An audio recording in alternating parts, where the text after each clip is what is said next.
कद्दू भात से क्यों की जाती है छठ पूजा की शुरुआत? कद्दू भात के अवसर पर लौकी की सब्जी खाने के साथ छठ पूजा का शुभारंभ होता है। पूरे घर की साफ सफाई के साथ साथ तामसिक खाद्य पदार्थ माने जाने वाले लहसुन प्याज को भी कद्दू के में देना वर्जित किया जाता है। कद्दू भात के अवसर पर घर में नहा धोकर बिना प्याज लहसुन के लौकी की सब्जी, चना का दाल और चावल पकाए जाते हैं। माना जाता है कि व्रती के स्वास्थ्य की सुरक्षा के लिए खरना के एक दिन पहले लौकी की सब्जी और उसके व्यंजन तैयार किए जाते हैं।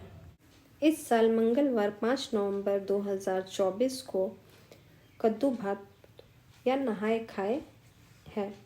नहाए खाए के दिन लोग प्रसाद में सात्विक रूप से कद्दू भात बनाते हैं। इस दिन लोग कद्दू भात का प्रसाद बनाकर भगवान सूर्य और छठी माता को अर्पित करते हैं, जिससे स्वास्थ्य, समृद्धि, खुशियों की भी प्रार्थना की जाती है।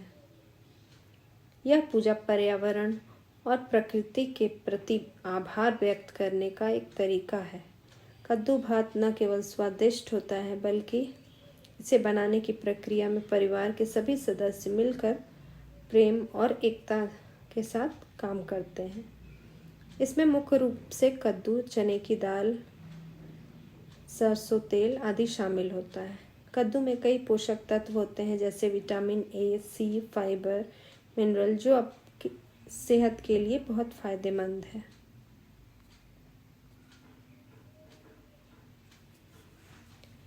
छठ पूजा में कद्दू भात का प्रसाद विशेष महत्व रखता है। इसे पारंपरिक रेसिपी में स्वाद और सेहत का बेहतरीन मेल है, जो छठ पूजा के अवसर पर शुद्ध और पौष्टिक प्रसाद के रूप में परोसा जाता है। कद्दू में फाइबर की अच्छी मात्रा होती है, जो कि पाचन तंत्र को स्वस्थ रखने में मदद करता है। यह कब्ज और पाचन की समस्या नहीं होने देता। कद्दू भात पेट में लंबे समय तक भरा हुआ महसूस करता है, जिससे ज़्यादा खाने की इच्छा नहीं होती। कद्दू भात में एंटीऑक्सीडेंट शामिल है।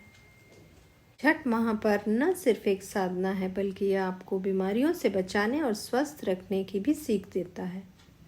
छठ महापर्व में अर्घ देने में प्रयुक्त होने वाली सामग्रियों में से अधिकांशतः स्थानीय स्तर पर उपलब्ध रहती हैं और आयुर्वेद में भी इनका खास महत्व है। यह सामग्रियां रोग प्रतिरोधक क्षमता बढ़ाने के साथ साथ ठंड में लड़ने में शरीर को तैयार करती हैं और इनसे कई बीमारियों का बचाव भी होता है। आयुर्वेद के विशेषज्ञ चिकित्सकों ने भी छठ में प्रयुक्त होने वाले आंवला, ईख, हल्दी, अनानास, पानी फल, नारियल, ठेकुआ आदि को स्वस्थ रहने का माध्यम बताया है। वहीं सूर्य उपासना से विटामिन डी मिलता है और कुष्ठ रोग से बचाव होता है। सभी सामग्री पित्त संबंधी विकारों को दूर करता है।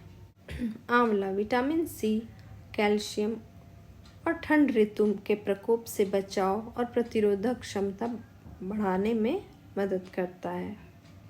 हल्दी एंटी एलर्जिक, एंटीऑक्सीडेंट, एंटीसेप्टिक, घाव, दर्द, सूजन में राहत देता है और कई आयुर्वेदिक औषधियों में भी इस्तेमाल किया जाता है। अदरक शरीर को गर्म रखता है। इसके कई आयुर्वेदिक महत्व भी हैं। गुड़ पाचन शक्ति बढ़ाने में मददगार है, शरीर के विकारों को दूर करता है और शरीर को गर्म रखता है। अनानास potassium rich fibre, vitamin C, antioxidant और पाचन शक्ति बढ़ाने में मददगार है। सेब vitamin C, vitamin A, B, E, K आदि इसमें मौजूद है। यह वज़न कम करने और कोलेस्ट्रॉल कम करने में मददगार है। शुगर, अस्थमा के मरीजों के लिए यह बहुत अच्छा फल है। गागर नींबू vitamin C, potassium, rich fibre, वजन कम करने, एंटीऑक्सीडेंट, पाचन शक्ति बढ़ाने में मददगार है। गन्ना, गन्ने में कैल्शियम, पोटेशियम, आयरन और मैग्नीशियम पाए जाते हैं।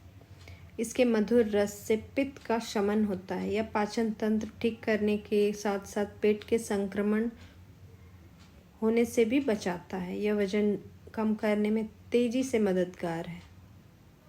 सिंघाड़ा, इसमें vitamin A, vitamin C, manganese, carbohydrate, citric acid, amylose, protein, fat, nicotinic acid जैसे पोषक तत्व भरपूर मात्रा में पाए जाते हैं, जो हमारी सेहत के लिए फ़ायदेमंद है। सिंघाड़ा अस्थमा के मरीजों के लिए बहुत लाभदायक औषधि है। संतरा या आंवला, ये दोनों अम्ल प्रधान फल हैं जो पाचन क्रिया में सहायक होते हैं, तमाम बीमारियों को नियंत्रित करने का काम करते हैं। केला, छठी मैया को फलों में केला बेहद पसंद है। केला विष्णु भगवान का प्रिय फल है। आयुर्वेद के अनुसार केला का सेवन करने से शरीर में आयरन की कमी नहीं होती। इनसे एनीमिया की समस्या में भी सुधार होता है। केला कब्ज की परेशानी को भी राहत देता है। नारियल, छठ पूजा में नारियल का बहुत महत्व है। नारियल को लक्ष्मी माता का स्वरूप माना गया है। इसके सेवन से स्किन एलर्जी, मुहासे दूर होते हैं। यह पेट के कीड़ों को मारने का काम करता है। इसके साथ साथ इम्यूनिटी भी बढ़ाता है। सुपारी, सुपारी बेहद शुभ माना गया है। छठ पूजा में इसका उपयोग किया जाता है। आयुर्वेद के कई रोगों के उपचार में सुपारी का उपयोग होता है। इसके उपयोग से एनीमिया, पाचन, कब्ज, दांत संबंधी समस्याओं और दर्द से राहत पाने के लिए अच्छा है। मूली, मूली में फॉलिक एसिड, विटामिन सी, एंथोकाइनिन जैसे गुण पाए जाते हैं। ये डायबिटीज़ ठीक करने में मदद करता है। मूली का तीखा रस सर्दी जुकाम के प्रभाव को कम करता है। ठेकुआ, आटे, गुड़ और घी से बना यह ठेकुआ काफ़ी फ़ायदेमंद होता है। इसके सेवन से सर्दियों में होने वाली समस्याओं से बचा जा सकता है। आटे, गुड़ और घी से तैयार होने के कारण यह इम्यूनिटी बढ़ाने का काम करता है। यह सर्दी, जुकाम और ठंड से शरीर की रक्षा करता है। चावल के लड्डू, चावल शरीर को हाइड्रेट रखता है। आयुर्वेद के अनुसार चावल तत्काल ऊर्जा प्राप्त करने, बुढ़ापे की प्रक्रिया को धीमा करने और ब्लड शुगर को नियंत्रित करने का काम करता है। इसके सेवन से कई रोगों को कम किया जाता है। चावल पचने में आसान होता है या पेट को ठंडा रखता है। इसीलिए छठ के अवसर पर चावल के लड्डू को स्वास्थ्यवर्धक माना जाता है। छठ पूजा के दूसरे दिन बनाया जाने वाला प्रसाद घर की महिलाएं बनाती हैं और वह इस दिन व्रत रखती हैं। प्रसाद में गुड़ और चावल की खीर बनाई जाती है। व्रत रखने वाली महिलाएं सूर्य देव को जल देकर ही इस प्रसाद को ग्रहण करती हैं। फिर घर के बाकी सदस्यों में इसे बांट दिया जाता है। माना जाता है कि छठ पर्व की असली शुरुआत इसी दिन से होती है। इस दिन छठी मैया का घर में आगमन होता है। खरना के दिन गुड़ की खीर को बनाने का विशेष परंपरा है। इस दिन व्रती महिलाएं संध्या में मिट्टी के नए चूल्हे पर गुड़ की खीर और रोटी बनाकर सूर्य को अर्घ दिया जाता है। खरना के दिन ही छठ का महाप्रसाद ठेकुआ, खजूर और अन्य चीज़ें बनाई जाती हैं। खरना बेहद कठिन माना जाता है। ऐसा कहा जाता है जो महिलाएं इस पर्व के कठिन व्रत को पूरे नियम से करती हैं, उनकी भगवान सभी मनोकामनाएं पूर्ण करते हैं। कांच ही बांस के बहंगिया, बहंगी लचकत जाय, बहंगी लचकत जाय। कांच ही कांच के बहंगिया, बहंगी लचकत जाय, बहंगी लचकत जाय।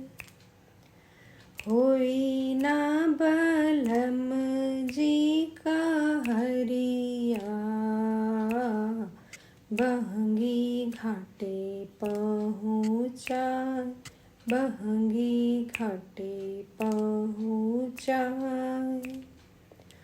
कांच ही बाँस के बहंगिया, बहंगी लचकत जाय, बहंगी लचकत जाय।